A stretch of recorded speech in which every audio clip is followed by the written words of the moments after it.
რით დავიწყო შვილო იმის გადმოცემა, თუ როგორ გავხდი მონაზონი. თაწმინდაზე ჩემი ცხოვრება გრძელი ისტორიაა. 14 წლის რომ გავხდი უხუცესმა მიხმოდა მკითხა. რის გაკეთებას აპირებ, რა გეგმები გაქვს, დარჩები აქ. დავრჩები ვუპასუხე აღფრთოვანებულმა და სიხარულით ახსავსებ. დაიჩოქე, დავიჩოქე. მაშინ თავისი ძველი ანაფორა გამომიტანა, რომელშიც მუშაობდა. ის იმდენად დაკემსილი, გადაკემსილი იყო, რომ თავდაპირველი ნაჭერი აღარც კი ჩანდა. საყელო ოფლისგან სულთლად მარილიანი ჰქონდა. კირიაკონში შესანიშნავად შემოსილ ბერებს ხედავდი და მაცავით ანაფორაზე ვოცნებობდი. მაშინ ბავშვურად ფიქრობდი, რომ ის ანაფორაც, რომლითაც შემოსავდნენ, ახალი და ლამაზი იქნებოდა. მაგრამ როდესაც ამის დრო დადგა, რას ვხედავ? რაღაც დაკემსილ ძონძებს. გავნაწყენდი თუმთ ცოტა ხნით, სულ 5 წუთით. მე ხომ ბავშვი ვიყავი 14 წლისა, მაგრამ არაფერი მithქვამს, არ დამიჩივლია. ანაფორის დანახვაზე შევწბუნდი, როგორც გითხარით, მაგრამ უმალვე კეთილად შევიცვალე. დამლოცეთ, თქვი და გამოვართვი ანაფორა. ამაზე მეტად აღარც მიფიქრია. იმ მოღვაწეებზე ვფიქრობდი, რომლებიც დაბებკულს ატარებდნენ, არასოდეს არ იხდიდნენ და არც რეცხავდნენ მათ. უფალმა ამის გამო დიდი ნუგეში მომცა. მე ფსალმუნის კითხვაზე განმაწესეს. წილად მხვდა წამეკითხა იოანეს კათოლიკე ეპისტოლე და იმავე დღეს, ღმერთო ჩემო, შენ მე მესაუბრებოდი, ღმერთო ჩემო, შენ მრავალი რამე მითხარი. მონასტერში ღვთისმსახურებისას გულისხმის ყოფით უნდა იყო. თვალყურს უნდა ადევნებდე მსახურებას და მისით უნდა ცხოვრობდე. ჟამნობის, კანონების კითხვისას სიტყვაც არ უნდა გამოტოვო. მკაფიოდ იკითხე და გესმოდეს, რასაც კითხულობ. უფალს მხოლოდ სიყვარულით უნდა შევღაღადოთ. უფალო იესო ქრისტე, შემიწყალე მე. კიდევ მეტი მუხტდრეკა აღასრულე, მოცემული კანონი შეასრულე. მუხტდრეკა განწმენთ და განანათლებს სულსაც და სხეულსაც. შენ ეხლა ვეღარ შეძლებ აქ მოსვლას, ურთიერთობა სულიერად გვექნება. როდესაც დედა ღვთისმშობელს შენს პრობლემებს და გაჭირვებას შეავედრებ, ასე წარმოთქვი, ლოცვითა უხუცესისათა შემეწიე ამ გასაჭირში. შევიტყობ შენს გაჭირვებას და საიდუმლოდ ვილოცებ შენთვის. მონაზვნად შენი აღკვეცის დღე და საათი მინდა რომ ვიცოდე, რადგან სულიერად მეც იქ ვიქნები შენს გვერდით. ერთ-ერთი მონასტრის იღუმენიას სხვა დანარჩენ რჩევებთან ერთად მამა პორფირმა ასეთი დარიგება მისცა. დებისთვის იზრუნე, მკაცრად ნუდად უგსავ დებს, თორემ სენაკში დაბრუნებულს მწუხარება მოგიცავს და იტირებ. წმინდა მორჩილება ღმერთზე სრულად მინდობა არის, ღვთისადმი სრული მორჩილება, ყოველგვარი კამათისა და წინააღმდეგობის გარეშე, უაზროდაც რომ მოგეჩვენოს მრავალი რამ.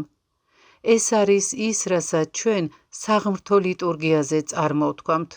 ყოველი ცხოვრება ჩვენი ქრისტესა ღმერთსა ჩვენსა შევვედროთ. იგივე თხოვნაა ლოცვაშიც, რომელსაც მღვდელი საიდუმლოდ კითხულობს. შენ შეგვედრებთ ყოველსა ცხოვრებასა ჩვენსა და სასოებასა მეუფეო კაცთმოყვარეო და გხადით შენ და გევედრებით და შეგივრდებით, ღირს ყვენ ჩვენ მოღებად ზეცისა შენთა შესაძრწუნებელთა საიდუმლოთა. ეს არის ღმერთზე მინდობა, ეს არის წმინდა მორჩილება.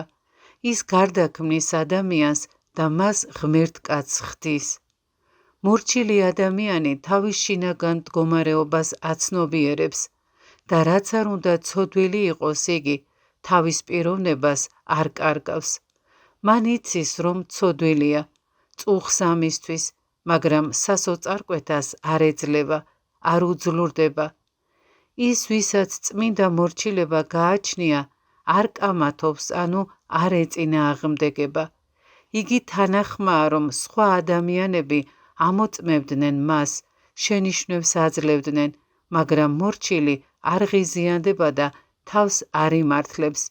იგი წონასწორობას არ კარგავს. ეგოისტს კი პირიქით ემართება. ის დათრგუნულად, შევიწროვებულად გრძნობს თავს. თავიდან მორჩილს გავს, მაგრამ თუ ვინმე ოდნავ შეეხება, იგი იქვე კარგავს სიმშვიდეს, ნერვიულობს და ღიზიანდება. მორჩილს წამს, რომ ყველაფერი ქრისტეზეა დამოკიდებული და ქრისტე მას თავის მადლს უბოძებს. ასე წარემატება იგი. წმინდა მორჩილების მქონე დედამიწაზევე ცხოვრობს ამ ქვეყნიურ ხელთუქმნელ ეკლესიაში.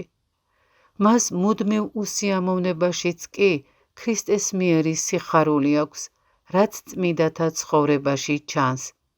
ვინ იყო პავლე მოციქული? ჩვენსავით ადამიანი იყო და ვინ გახდა? ღვთის იარაღი, რჩეული ჭურჭელი, რასაც მისივე სიტყვები მოწმობენ, ხოლო ცხოველ არღარა მე ვარ, არამედ ცხოველა რჩემთანა ქრისტე. რამე თუ ჩემდა ცხოვრება ქრისტე არს და სიკვდილი შესაძინელ.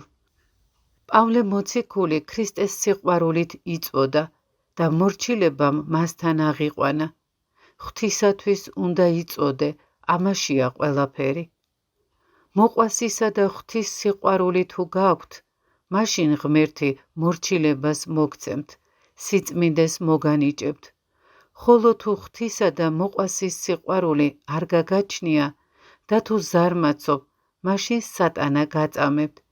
ძველი კაცი თქვენზე შურს იძიებს და მაშინ დამნაშავე იქნება ყველა და ყველაფერი. თქვენ იწუწუნებთ თუ რატომ დატოვე ეს აქ და არა იქ.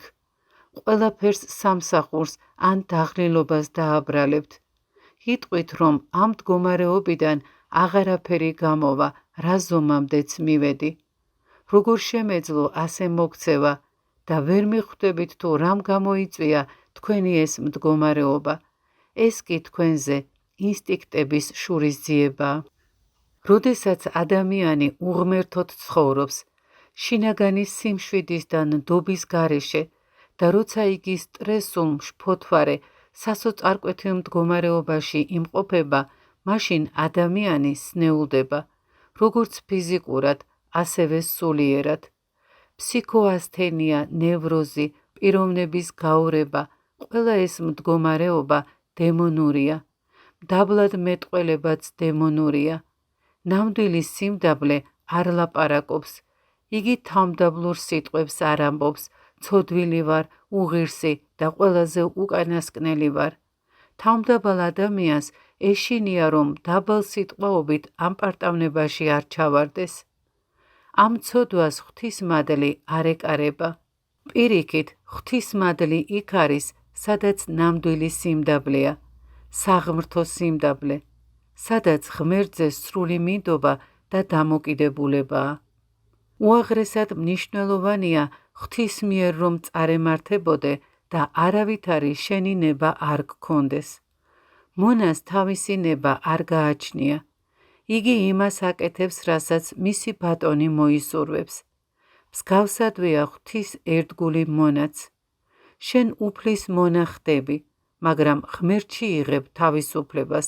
სწორედ ეს არის ნამდვილი თავისუფლება, რომ ღვთისთვის იწოდე. ამაშია ყველაფერი და ამის შესახებ უკვე ვისაუბრეთ. თუ ღმერთის მიერ იძლევი უფალს დაემონები, მაშინ ღვთის შვილებთან ერთად თავისუფლებაში იცხოვრებ, ვინაიდან ვინც რისაგან არის ძლეული, მისივე მონაა. ასე ემართება მორჩილს, რომელიც სრულად არის მინდობილი თავის უხუცეს და ღმერთი მას თავის მადლს აძლევს. გაიხსენეთ წინასწარმეტყველი ელისე, მან აიღო კვერთხი და დაჰკრა მდინარეს, მაგრამ იგი არ გაირღვა, როგორც ეს წინასწარმეტყველმა ილიამ აღასრულა, რადგან ელისემ ეს ეგოიზმით მოიმოქმედა და არა სიმდაბლით. შემდეგ დამდაბლებულმა, როცა დაინახა, რომ თავად არაფერი შეეძლო, დასახმარებლად სიმდაბლით უხმო თავის მოძღვარს, წინასწარმეტყველ ილიას და მადლი მიიღო. წყალი სხვადასხვა მხარეს ორად გაიპო და გზა გაკეთდა, რათა იგი მდინარეზე გადასულიყო.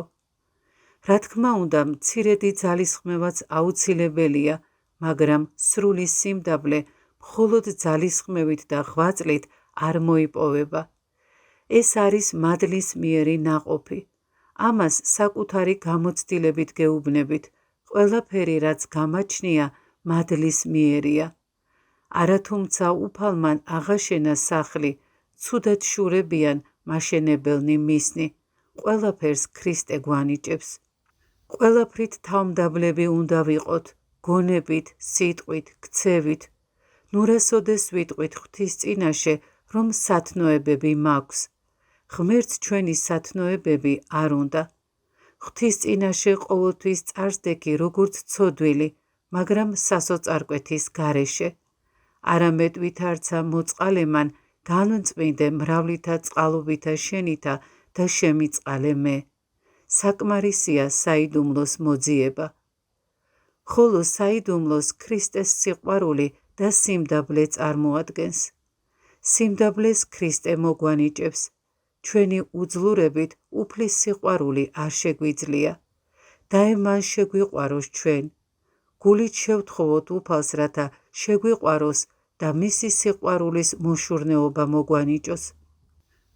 თუ გსურს, რომ კეთილსათნო იყო, ყველაფერი შენს ბოროტ ძველ ადამიანს მიაწერე და მუდამ დამდაბლდი. სიმდაბლე კი მასშია ყველა ადამიანის სიკეთე რომ გწამდეს და თუ ვინმეზე რაიმე ცუდს გაიგებ, არ უნდა დაიჯერო. ყველა უნდა გიყვარდეს და ცუდი არავისზე იფიქრო, ყველასთვის ილოცე. სხვა სიბრძნე არ გინდა. ამპარტავანი ადამიანის გულს დამდაბლება არ შეუძლია. როცა მას ამხელენ ან რჩევას აძლევენ, ის გაცხარებით ეწინააღმდეგება.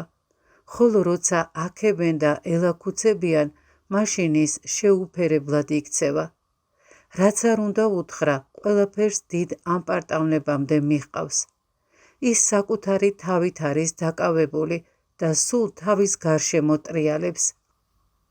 ხოლო ცოდვილი პირიქით, რომელიც ინანიებს და აღმსარებელია, საკუთარი თავით არ არის დაკავებული. აღსარების შემდეგ იგი აღარ უბრუნდება ცოდვას. ამპარტავნები საკუთარ სულს მარადიულ ცხოვრებას განაშორებენ. ბოლოს და ბოლოს ეგოიზმი ნამდვილად სიბრიყვეა. ამპარტავნება გვაცარიელებს. როდესაც რაიმეს დიდებისათვის ვაკეთებთ, მაშინ სულიერად ვცარიელდებით. ყველაფერს, რასაც არ უნდა ვაკეთებდეთ, იმისათვის უნდა ვაკეთოთ, რომ ღმერთს სათნო ვეყოთ. უანგაროდ უნდა ვაკეთოთ ყველაფერი, ამპარტავნების, სიამაყის, ეგოიზმის და სხვა მსგავსი ვნებების გარეშე. დავუშვათ შენ მეფსალმუნე ხარ ტაძარში ან მონასტერში, ან თუნდაც ანგელოზებრივი ხმა გაქვს და ღმერთს უგალობ და არ იცი, რომ მრავალი ადამიანი გისმეს. ანუ შენ ამაზე არ ფიქრობ. შეიძლება ასე რომ მოხდეს. ეს ადვილი არ არის, პირიქით, ძალიან ძნელია. ამიტომ ბევრი მეფსალმუნე ჩავარდნილა ხიბლში. როგორც წესი, ყველა კარგი მეფსალმუნე დიდად ეგოისტები არიან. ყველა არა, რა თქმა უნდა, მაგრამ უმრავლესობა. ხოლო როდესაც მორჩილება გაქვს, მაშინ თუნდ კარგად კითხულობდე, კარგადაც რომ გალობდე და გისმენდნენ, ეს შენზე არ მოქმედებს. თუ მეტყვი რომ მშვენივრად კითხულობ, შესანიშნავად გალობ და ამას შენი უხუცესი ისმენს, უკვე თუ მორჩილება გაქვს, შენთვის ამასაც არა აქვს მნიშვნელობა. უკეთესი რომ გახდე, ყველაფერი უნდა შეწირო. მე საწყალიც ამას ვცდილობ, მაგრამ ერთის მხრივ უძლურება მეწევა, ხოლო მეორე მხრივ ჩემი სნეულება მთრგუნავს და არაფრის გაკეთება არ შემიძლია. მაგრამ ვცდილობ რომ მიღვაწო, მინდა უკეთესი გავხდე, ღმერთს მინდა სიყვარულით ვემსახურო და ვოცნებობ, ვცდილობ, მაგრამ არაფერი გამომდის. ხოლო ჩემი მცდელობა რომ ქრისტეს შევიყვარო, სიხარულს და კმაყოფილებას მანიჭებს. მე ყოველივე ამას ვერ მივაღწიე, მაგრამ მსურს რომ მივაღწიო. მამა პორფირისთვის ლოცვა სიცოცხლე იყო, ძალდაუტანებელი, განუწყვეტელი, მგზნებარე იესოს გონებრივი ლოცვა. უფალო იესო ქრისტე, შემიწყალე მე. ეს სიტყვები მისთვის სამოთხის ყვავილები იყო, რომლებიც გამუდმებით ყვაოდნენ უხუცესის ბაგეებზე, ზამთარ ზაფხულ, დღითა და ღამით. მისთვის ლოცვა იგივე იყო, რაც სუნთქვა. იგი არასოდეს არ წყვეტდა ლოცვას, არც ძილსა და არც სიფხიზლეში, თანახმად წინასწარმეტყველის სიტყვებისა. მე მძინავს და გული ჩემი მღვიძარე არს. მონასტერში შეიძლება წესრიგი იყოს, მაგრამ მონასტრული ცხოვრება სულაც არ იყოს. მონასტერმა ყველაზე მაღლა მორჩილება და აღსარება უნდა დააყენოს. აღსარებას რომ ვიტყოდი, ყოველთვის დიდი სიხარული მეუფლებოდა და გულისხმიერ ლოცვას ვეძლეოდი. არა მარტო მაშინ, არამედ ახლაც აღსარების შემდგომ დიდ სიხარულს განვიცდი და მაშინვე სიმსუბუქე მეუფლება. ეს საიდუმლო წმენით მივიღე და ყველაფერი ამისკენ მიემართებოდეს, ყველაფერი მორჩილებას, განწმენდას ექვემდებარება. მორჩილება დიდებული და ბრძნული საქმეა, იგი სულიერი ცხოვრების საიდუმლოა.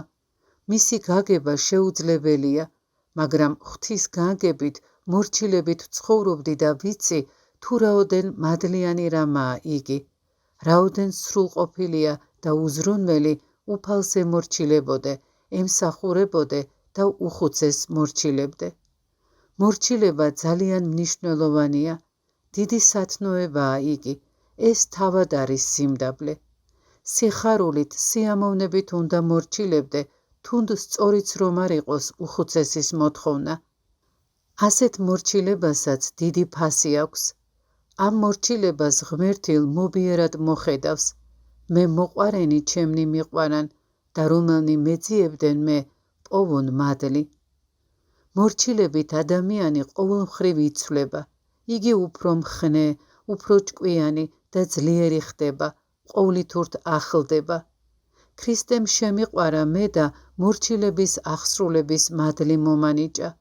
და მე მდაბალმა მცირედ ვიგრძენი ეს და ყოველივე რაც გამაჩნია მორჩილებისგან მაქვს. უხუცესებისადმი ჩემს მორჩილებას სამოთხე დაღვიქვამდი და ვთხოვდი მეტი სიმკაცრით მომპყრობოდნენ. მაგრამ ახლა დიდი ხნის მერე ვხედავ რომ ისინი მართლაც ძალიან მკაცრები იყვნენ. მე კი ეს მაშინ არ მესმოდა. მორჩილება მით უფრო სულიერი უხუცესისადმი დიდებული საქმეა. როცა წმინდა ადამიანთან ცხოვრობთ, მაშინ თქვენც წმინდანი ხდებით. მის წმინდა ჩვევებს, მის სიტყვებს, მის მდუმარებას ბაძავთ. მისი ლოცვა თქვენზე მოქმედებს. როცა თქვენ ერთმანეთთან არ საუბრობთ, მაშინაც კი რაღაც ხდება. თქვენ ამას ვერც კი ამჩნევთ, როგორ გადმოგეცემათ წმინდა ღვთიური რამ. დიახ, წმინდა პროხორე, წმინდა პროკლე და სხვანი წმინდა მოძღვრებთან ცხოვრობდნენ. მათით იყვნენ შთაგონებულნი და თავადაც წმინდანი შეიქმნენ. იგივე შეემთხვათ წმინდა სვიმეონ ახალღვთისმეტყველს, გრიგოლ პალამას და სხვებს. უხუცეს უაღრესი მნიშვნელობა აქვს ჩვენს ცხოვრებაში. უხუცესი წინამძღვარია და არა უბრალოდ განათლებული ადამიანი, რომელიც უხუცესი გახდა, რადგან განათლება მიიღო და საღვთისმეტყველო დიპლომი აქვს. უნდა გვესმოდეს თუ ვინ არის უხუცესი. უხუცესი შეიძლება გაუნათლებელიც იყოს და არ ფლობდეს ფართო ცოდნას, სიტყვის ნიჭს. შეიძლება მას არ წაუკითხავს სხვადასხვა სასულიერო წიგნი, მაგრამ იგი განათლებულზე მაღლა შეიძლება იდგეს. უკეთო იგი თავად ცხოვრობდა როგორც მორჩილი და ღვთის მადლი მოიხვეჭა. ასეთი უხუცესი თავის მორჩილებს დიდად შეიძლება შეეწიოს, უკეთო ისინი მას მორჩილებენ. რა თქმა უნდა, უხუცესი იმასვე ამბობს, რაც წიგნებშიც წერია, მაგრამ ეს ერთი და იგივე არ არის. უხუცესი, რომელსაც თავად გააჩნია სულიერი გამოცდილება, შენ არ გეტყვის ესა და ეს მამა ამას ამბობს და ან რომელიმე წიგნში ასე წერიაო. იგი, რომელმაც თავად იცხოვრა ქრისტეში, საკუთარი გამოცდილებით გეტყვის, საკუთარ გამოცდილებას გადმოგცემს და სულში ჩაგიდებს, ხოლო შენ მის გვერდით მყოფი ღვთის მადლის მოხვეჭას ისწავლი. როდესაც უხუცესი გყავს და შენ ღრმად გესმის მისი, მაშინ გულისხმა ყოფ და გიყვარს იგი. როცა უხუცესსაც უყვარხარ და თქვენ ერთსულნი ხართ, მაშინ ერთნი ხდებით. რამე თუ სადაც ორნი გინა სამნი შეკრბებიან სახელითა ჩემითა, მე მათ შორის ვარ, ქრისტეა იქ. ასეთ მდგომარეობაში მანძილი არ არის. სადაც არ უნდა ვიყოთ, ჩვენ ერთნი ვართ ქრისტეში. ვლოცულობთ და მადლი უფლისა მოდის ჩვენთან და გამუდმებით გვაძლიერებს. ამდენად ეკლესიაში ჩვენ ერთობით ვცხოვრობთ. ერთობის გრძნობა გვაქვს, ანუ ის, რომ ჩვენ ერთნი ვართ. ასე ცხოვრობდნენ უწინ უხუცესები მორჩილებთან. ეს ზღაპრები არ არის. მე თავად მრავალგზის განვიცადე. მთაწმინდაზე რომ წავედი, მაშინ ყველაფერი მეორე ხარისხოვანი გახდა. ერული ცხოვრებაც, ნათესავებიც და ამა ქვეყნის მთავრებიც, ყველაფერი ჩემი უხუცესის მორჩილებად იქცა, ყველაფერი ლოცვა და სიხარული გახდა.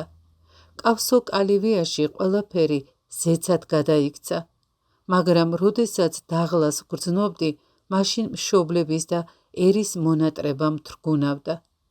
დიახ, უხუცესის მორჩილება ეს დიდებული სათნოებაა, უდიდესი უპირატესობაა, მასში ყველაფერია.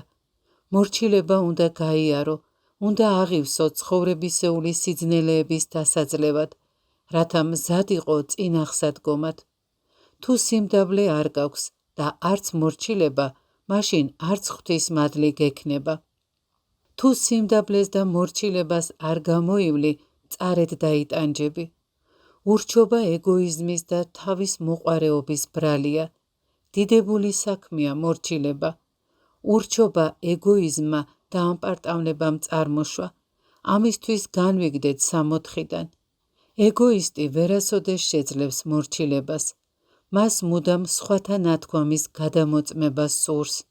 კარგია ეს თუ ცუდი, ასეა ეს თუ არა და შესატყვისად მოქმედებს.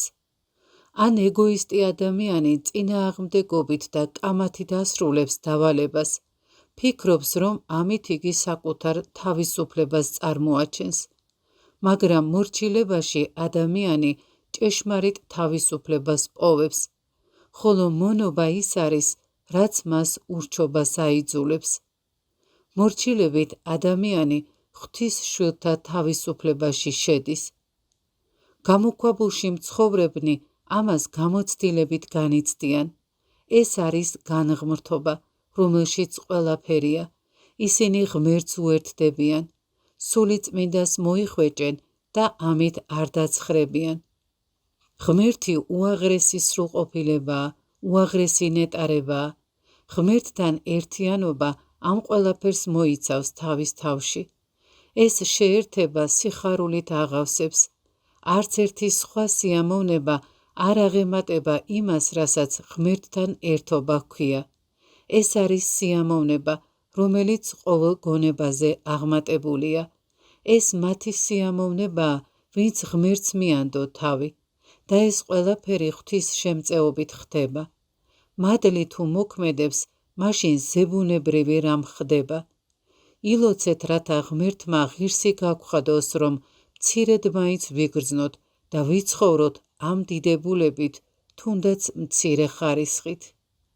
როგორ გითხრათ, მე ვიცოდი ეს რაც იყო. სიხარულით და სიყვარულით მივეცი თავი მორჩილებას. ამ სრულმა მორჩილებამ მიხსნა კიდეც. ამისთვის გარდა მომევლინა ღმერთმა მადლი. დიახ, გიმეორებთ, რომ მე უხუცესების სრულ მორჩილებაში ვიყავი. ჩემი მორჩილება იძულებითი არ იყო, არამედ სიხარულით და სიყვარულით აღვასრულებდი. უხუცესები გულწრფელად მიყვარდა და ეს სიყვარული მეწეოდა მათი სურვილი რომ მეგრძნო და გამეგო. მანამ სანამ რამეს მეტყოდნენ, მე უკვე ვიცოდი რა უნდოდათ და როგორ უნდოდათ. ასე იყო ყველა საქმეში. ყველგან დავრბოდი და იმას ვაკეთებდი, რაზეც მაკურთხებდნენ. მე მათ მივანდე ჩემი თავი. ამიტომ მათ მახლობლად ჩემი სული სიხარულით ფრენდა. არავისზე არ ვფიქრობდი, სადღა იყო ნათესავი, სად იყო ნაცნობ მეგობარი, სად მთელი ქვეყანა. ჩემი ცხოვრება იყო ლოცვა, სიხარული და ჩემი უხუცესების მორჩილება. მათი ერთი სიტყვაც საკმარისი იყო, რომ შემესრულებინა. მაგალითად, ერთხელ უხუცესმა მითხრა: შვილო, ჭამის წინ ხელები დაიბანე და ყოველთვის, როცა კი ტაძარში წასვლას დავაპირებთ. რადგან წმინდა ადგილას შევდივართ და ყველაფერი წმინდა უნდა იყოს. ჩვენ ორივე მღვდელმსახურები ვართ და ორივე ლიტურგიას აღვასრულებთ. ჩვენ სუფთა ხელები უნდა გვქონდეს. საერთოდ ყოველივეში სისუფთავე გვმართებს. მას შემდეგ გამუდმებით ვიბანდი ხელს საპნით, მეორედ თქმა აღარ დამჭირვებია. ჭამის წინ საპნით ვიბანდი ხელებს, ხელსაქმის დროსაც, თუ კი ეს ფაქიზი საქმე იყო. მუდამ ასე ვიქცეოდი და შინაგანი წინააღმდეგობა არ მქონია. ყურადღება მიაქციეთ, რომ ორი უხუცესი მყავდა და ხშირად ისინი საწინააღმდეგო რამეს მთხოვდნენ. ერთხელ მამა ივანიკე მეუბნება: აიღე აქედან ეს ქვები და იქით გადაიტანე. მეც ავიღე და მითითებულ ადგილზე გადავზიდე ის ქვები. შემდეგ უფროსი უხუცესი მოვიდა და როგორც კი დაინახა ქვები, განრისხდა, გამლანძღა და მითხრა: შეუკუღმართო ადამიანო, რატომ გააკეთე ეს? განა ქვები აქ უნდა ეწყოს. ახლავე უკან წაიღე, საიდანაც აიღე. აი ასე მლანძღავდა, როცა ბრაზდებოდა. მეორე დღეს მამა ივანიკემ გაიარა იმ ადგილზე. ხედავს, რომ ქვები უწინდელ ადგილზე აწყვია. გაბრაზდა და მეუბნება: ხომ გითხარი, რომ ქვები იქით გადაგეტანა? შემრცხვა, გავწითლდი, მუხლი მოვიტრიკე და ვუთხარი: მამაო, შემიდე, მე თითქმის სულ გადავზიდე ქვები, მაგრამ უხუცესმა მითხრა უკანვე წაიღე, სადაც იყო, ჩვენ ისინი იქ გვჭირდებაო და მეც უკანვე წავიღე. მამა ივანიკეს სიტყვაც აღარ დასცდენია. ასე მწვრთნიდნენ უხუცესები, მაგრამ მე მზაკრული ეჭვი არ მქონია. არ ვფიქრობდი, ესენი ხომ არ მცდიან. თავშიც არ გამივლია აზრი, რომ მათ ჩემი გამოცდა შეეძლოთ. და თუ მართლაც მცდიდნენ, ისე ბუნებრივად აკეთებდნენ ამას, რომ ვერც კი ვხვდებოდი. ამაში ღრმა აზრი იყო, რადგან როცა ადამიანმა იცის, რომ მას ცდიან, მაშინ მას ყველაზე რთული საქმის შესრულებაც კი შეუძლია, რათა აჩვენოს, რომ იგი მორჩილია. მაგრამ თუ ადამიანმა არ იცის, რომ მას ცდიან და თან მონაზვნის მრისხანებასაც ხედავს, მაშინ არ შეიძლება, რომ მას შინაგანად ხინჯი არ გაუჩნდეს და არ იფიქროს, რომ განა მონაზონი შეიძლება, რომ მრისხანე იყოს და ლოცულობდეს. თუ მრისხანებისგან არ გათავისუფლებულა, მაშასადამე ეს ადამიანი სრულყოფილებისგან შორს არის. მაგრამ მე ასე არ ვფიქრობდი. არც კი ვიცოდი, მცდიდნენ თუ არა. პირიქით, მიხაროდა კიდეც ეს ყოველი, რადგან მიყვარდა ისინი და მათაც ძალიან ვუყვარდი, თუმცა ამას მე არ მაჩვენებდნენ. ორივე უხუცესი მიყვარდა, მაგრამ ჩემს უხუცეს განსაკუთრებით მივეჩვიე, უხუცეს პანტელეიმოს. როგორც წმინდა დავით მეფსალმონი ამბობს, მიგდევდა სული ჩემი შემდგომა ჩვენსა და მე შემეწია მარჯვენე შენი. ჩემი სულიც ასე მიეკრა უხუცეს პანტელეიმოს. ჭეშმარიტად გეუბნებით, გულით მასთან ვიყავი, მე მას ვხედავდი და ვგრძნობდი. თან დავყავდი ტაძარში, სამუშაოზე. დიახ, მე მას ვგრძნობდი. მან გამწმინდა, ძალიან მივეთვისევ უხუცეს. მისი ლოცვა კურთხევა დიდად შემეწია, იგი დიდი წმინდანი იყო. უხუცესი არაფერს მეუბნებოდა, არა მარტო თავის წარმოშობაზე, არამედ თავის გვარსაც არ მეუბნებოდა, არაფერს, სრულიად არაფერს არ მეუბნებოდა. არასოდეს ამბობდა ჩემს სამშობლოში, ან ჩემი მშობლები, ჩემი ძმები და ასე შემდეგ. იგი მუდამ დუმდა, მუდამ ლოცულობდა, მუდამ მშვიდი იყო. თუ კი მრისხანებდა, მისი რისხვაც და მისი სიტყვებიც მხოლოდ გარეგნული იყო. მე ის მიყვარდა და მწამს, რომ მორჩილებისა და სიყვარულის წყალობით, რომელსაც მისადმი განვიცდიდი, ჩემშიც დამკვიდრდა მადლი. მე მას ვაკვირდებოდი, რომ მისგან რაიმე გადამეღო, მას მიუსგავსებოდი, მიყვარდა და თაყვანს ვცემდი, ვუცქერდი და ამით სარგებელს ვიღებდი. ჩემთვის მხოლოდ მისი ცქერაც საკმარისი იყო. აი ჩვენ შორის მივდივართ კავსოკალივიდან მაღლა მთაზე, მუხის ხის ტოტების მოსაჭრელად. მთელი გზა ვდუმდით, სიტყვასაც არ ვამბობდით. მახსოვს, როგორ მიჩვენებდა ხუცესი, რომელი ხე უნდა მოგვეხერხა. ერთ ტოტს ძლივს მოვხერხავდი და გახარებული ვყვიროდი, ხუცესო, მოვჭერი. იგი მპასუხობდა, აი იქ მიდი ხერხით. ირგვლივ ყველაფერს ვწმენდდი, რათა ხერხით მუშაობა შესაძლებელი ყოფილიყო. უხუცესი კი ჩემთვის შემდეგი მუხის მოსაძებნად მიდიოდა. უხუცესო, ესეც მოვჭერი ვყვიროდი მე და ყოველივე ამით დიდ სიხარულს განვიცდიდი. არაჩვეულებრივი იყო ყოველივე. ეს იყო ჩემი სიყვარული, ეს იყო ღვთის მადლი, რომელიც უხუცესიდან ჩემ დაბალთან მოედინებოდა. მე ეხლა კარგად მესმის ეს პატერიკი. ერთხელ ბერები მოვიდნენ და ერთ მოღვაწეს გარშე მოერტყნენ, რომელსაც მრავალ რამეს ეკითხებოდნენ.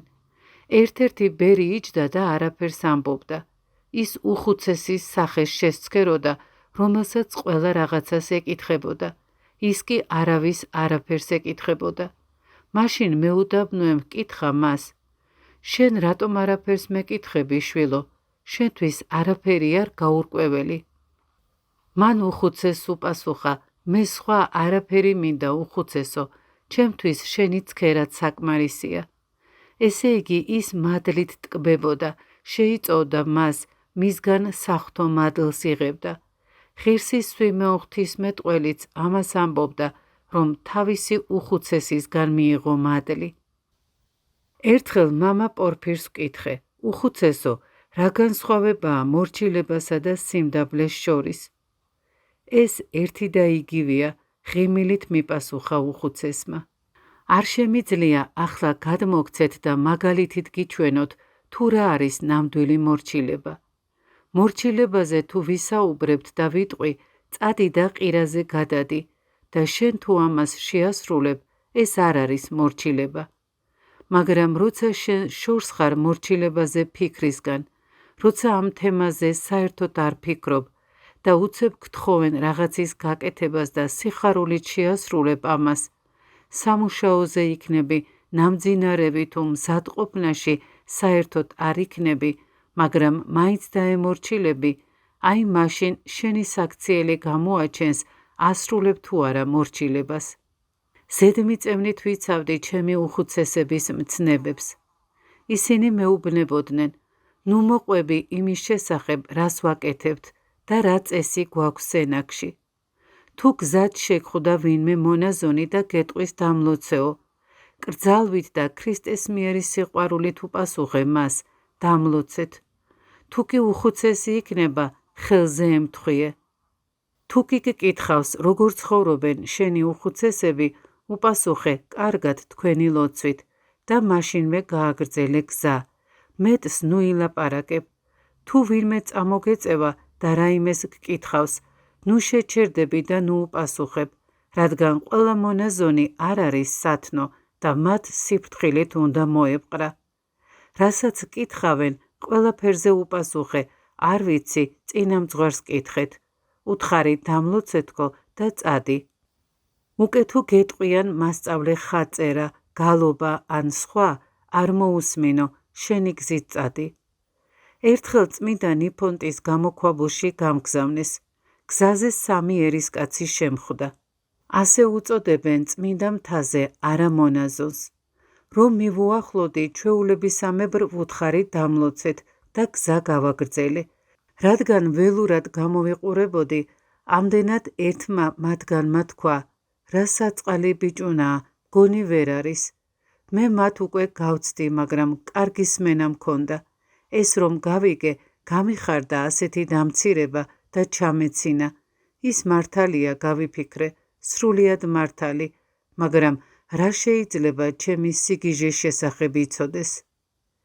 სენაკს იქით ხშირად არ გავდიოდი. უხუცესებს ტაძრის დღესასწაულზეც კი არ მივყავდი ხოლმე. ანუ როცა რომელიმე წმინდანის ხსენებას დღესასწაულობდნენ, ისინი ტაძარში მიდიოდნენ და მე შემტოვებდნენ. უხუცესები მთაწმინდაზე ცეცხლს ანთებდნენ. მე არ მინდოდა კერიასთან ახლოს ყოფნა. ცეცხლს საერთოდ არ ვეკარებოდი. უხუცესები ცეცხლთან ახლოს ხდებოდნენ, მე კი მოშორებით ვიყავი. ვშიშობდი, რომ სითბოს არ გავეფუჭებინე. უხუცესებს ვუთხარი ეს და მათ ნება დამრთეს ასე მოქცეულიყავი. ჩვეულებაა ეს ცეცხლთან ახლოს ჯდომას თუ მიეჩვევი, მერე უკვე ვეღარ შეძლებ სასტიკი წამებისთვის თავის იძულებას. სურდო რომ მემართებოდა, ცხელ ჩაის ვსვამდი, 500-600 მუხლდრეკას ვაკეთებდი, ვიოფლებოდი და ტანზე ვიცვლიდი. შემდეგ ლოგინში ვწვებოდი და ჯანმრთელი ვიყავი. მე მართლაც ველური ვიყავი. უღრანი ტყის რომელიღაც ველურ ნადირს ვგავდი. მართალს გეუბნებით. თოვლსა და კლდეებზე ფეხშიშველი დავრბოდი. ერთი გენახათ, როგორ წითლდებოდა თოვლზე ჩემი ფეხის ნატერფალები. უხუცესები არ მაიძულებდნენ ფეხშიშველას სიარულს და არც თავად დადიოდნენ ფეხშიშველები. ეს მე მინდოდა და ისინი არ მიკრძალავდნენ, მაგრამ ეკლესიაში და კირიაკონში წინდებსაც ვიცვამდი და ფეხსაცმელსაც. ერთი შესანიშნავი შემთხვევა მახსენდება. გაზაფხული იდგა. უხუცესმა კერასიაში გამგზავნა. გზაზე ჩემი წაღები გავიხადე, რადგან თოვლზე და ყინულზე ფეხები მინდოდა გამუხეშებოდა და ლანჩასავით გამხდომოდა. უხუცესები რომ ხედავდნენ, უხაროდათ, მაგრამ ამავე დროს ისეც ყოფილა, რომ მამდაბლებდნენ და მლანძღავდნენ. კეთილი საქმეც რომ ეკეთებინა, ისინი მეტყოდნენ, რომ ცუდად გავაკეთე. რა თქმა უნდა, ყოველთვის ასე არ იყო, მაგრამ ისინი სიმდაბლეში მამოწმებდნენ. ჩემი უხუცესები წმინდა ადამიანები იყვნენ. სხვადასხვა საშუალებით მკაცრადაც კი მზრდიდნენ. არასოდეს მეუბნებოდნენ ყოჩახ. არც იმას მეტყოდნენ ეს კარგად გამოგდისო, არასოდეს მაქებდნენ. ისინი მუდამ შემაგონებდნენ თუ როგორ შემეყვარებინა ღმერთი და როგორ დამდაბლებულიყავი. როგორ მეთხოვა უფლისთვის ღვთის სიყვარულში მეტად გავეძლიერებინე, აი რაში განმისწავლებოდი. მათი მხრიდან ქება არასოდეს არ გამიგია და არც მიძებნია. სახლშიც არავინ მეტყოდა ბავშვობაში, შენ ეს კარგად გააკეთეო. დედა მლანძღავდა. მამა არ იყო, იგი ამერიკაში მუშაობდა წლობით პანამის არხზე. ამან დიდი სარგებლობა მომიტანა, ვინც მორჩილებას სწავლობს, ღვთის მადლს მოიზიდავს. უხუცესები თუ არ მლანძღავდნენ, წყინდა და საკუთარ თავს ვეუბნებოდი, რა სამწუხაროა, რომ უხუცესები საკმაოდ მკაცრები არ არიან. მინდოდა რომ მათ დავესაჯე, გავეკიცხე და მკაცრად მომპყრობოდნენ. ახლა კი ვხვდები თუ რა მკაცრები იყვნენ, მაგრამ მაშინ ეს არ მესმოდა, რადგან მიყვარდა ისინი და მათთან განშორება არ მსურდა. ხშირად უხუცესები არ მიმითითებდნენ, რა უნდა მეკეთებინა. მაძლევდნენ სკვნილს და მეუბნებოდნენ, ილოცე, მეტი არაფერი. ისინი ჩემს მოშურნეობას ხედავდნენ და ბევრს არ მეტყოდნენ. იმასაც კი არ ამბობდნენ, რა წამეკითხა. დიდი მამების ნაშრომებიდან არაფრის წაკითხვის ნებას არ მაძლევდნენ, სადაც მკაცრი კანონები იყო მოცემული. ანუ ნებას არ მთავდნენ, რომ წამეკითხა მაგალითად ღირსი მამა ეფრემ ასური, ისააკი, იოანე კიბის აღმწერელი, სვიმეონ ახალი ღვთისმეტყველი და სხვა მრავალი. ეს მე მეკრძალებოდა, ამიტომ მორჩილების აღსრულებისას მხოლოდ წმინდათა ცხოვრებას, ფსალმონებს, ოქტოიხებს, მინიას ვკითხულობდი და ამდენად კარგი კითხვა ვისწავლე. ადრე აზრიანად კითხვა არ ვიცოდი, მაგრამ სულიერი ცხოვრებისადმი დიდი მოშურნეობა მქონდა. ხშირად ავდიოდი წმინდა გიორგის ეკლესიაში, სადაც მშენებლობაში ვეხმარებოდი და ბევრს ვგალობდი. ყველაზე მეტად სამების საგალობელი მომწონდა და ის საგალობლები, სადაც ღვთის სიყვარულზე იყო ნათქვამი. ეს იყო გლოვა, სიყვარულის საგალობელი, რაც გინდათ ის უწოდეთ. ვტიროდი ცრემლად ვიღვრებოდი, მაგრამ ეს მწუხარების ცრემლი კი არ იყო, არამედ სიხარულის. გრძნობა მორეული ვიყავი, მშვენივრად ვგალობდი, ეს ჩემი ცხოვრება იყო. მე ღვთის მადლით ვცხოვრობდი და არა ჩემი ძალით. ყველაფერი ღვთის მადლით იყო. ამ ყველაფრის მიზეზი ჩემი ნიჭები, ჩემი განსწავლა კი არ იყო, რომელიც მე არ გამაჩნდა, არც ერთი, არც მეორე და არც მესამე არ მქონდა. ყველაფერი ღვთის მადლით იყო. ზოგჯერ თვითნებობაში ვარდებოდი, უხუცესების უკითხავად, მაგალითად გონების სიწმინდისთვის წმინდა წერილის გაზეპირება დავიწყე. ერთხელ შემთხვევა მოიტანა და უხუცესებს იოანეს სახარების პირველი თავი ვუამბე, რომ გაიგეს, გამკიცხეს, რადგან კურთხევის გარეშე დავისწავლე წმინდა წერილი. მთაწმინდაზე ბევრი უჩინრად ცხოვრობდა, გარდაიცვლებოდნენ და მას შესახებ არავინ არაფერი იცოდა. მეც ასე საიდუმლოდ მსურდა მეცხოვრა, არც მოძღვრობა მსურდა და არც სხვა ვინმედ გახდომა. არასოდეს დამიშვია აზრი, რომ მთაწმინდიდან წავსულიყავი. ყმაწვილი ბიჭი ვიყავი უდაბნოში, იმის გასაგებად თუ როგორია უდაბნოში ვინმეს დახმარების გარეშე ყოფნა, მთაზე ავდიოდი და საათობით ვიჯექი იქ, განდეგილივით რომ ყოფილიყავი. ველურ ბალახს ვეძებდი და იმას ვჭამდი. ამას 8 წლისათვის ვაკეთებდი. იმ წმინდანივით მინდოდა მეცხოვრა, რომელიც ბავშვობიდან მიყვარდა, ისე როგორც იოანე კალიველი, ის ჩემი საყვარელი წმინდანი იყო.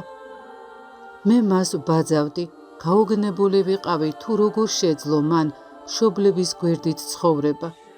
მათი სახლის წინ თავისი სენაკის დადგმა და უცხოდ ცხოვრება. უხუცესს მე ყველაფერს ვუყვებოდი, დიახ, ყველა გულისთქმას ვუმხელდი და ზოგჯერ, როდესაც იგი უკიდურესობას ამჩნევდა, მაფრთხილებდა, ეს ხიბლია, შვილო ჩემო. მთელი ჩემი ცხოვრება სულ მთლად სამოთხე იყო, ლოცვა, წირვა, ხელსაქმე, ჩემი უხუცესებისადმი მორჩილება. მაგრამ ჩემი მორჩილება სიყვარულის ნაყოფი იყო, იგი ძალდატანებითი არ იყო. ამ კურთხეულმა მორჩილებამ უდიდესი სარგებელი მომიტანა, მან მე გამომცვალა. გონიერი და ენერგიული გავხდი, მორჩილებამ ყველაფერი გამაცნობიერებინა. დილა საღამო უნდა ვმადლობდე უფალს, ასეთი რომ გამხადა და ამ ცხოვრებით მაცხოვრა. მორჩილების უღელქვეშ თავი მოვიდრიკე და მის სწავლებას ჩავუღრმავდი. სხვა ყველაფერი, რაც ღმერთმა ცხოვრებაში მომცა, თავისთავად მოვიდა. ჭვრეტაც მორჩილებისთვის მიბოძა ღმერთმა. მორჩილება ქრისტესადმი სიყვარულს ამჟღავნებს. ქრისტეს განსაკუთრებით უყვარს მორჩილება. ამიტომაც ამბობს უფალი, მე მიყვარს ჩემი მოყვარულნი და ჩემი მაძიებელნი პოვებენ მე. წმინდა წერილში ყველაფერი გაცხადებულია, მაგრამ დაფარულია.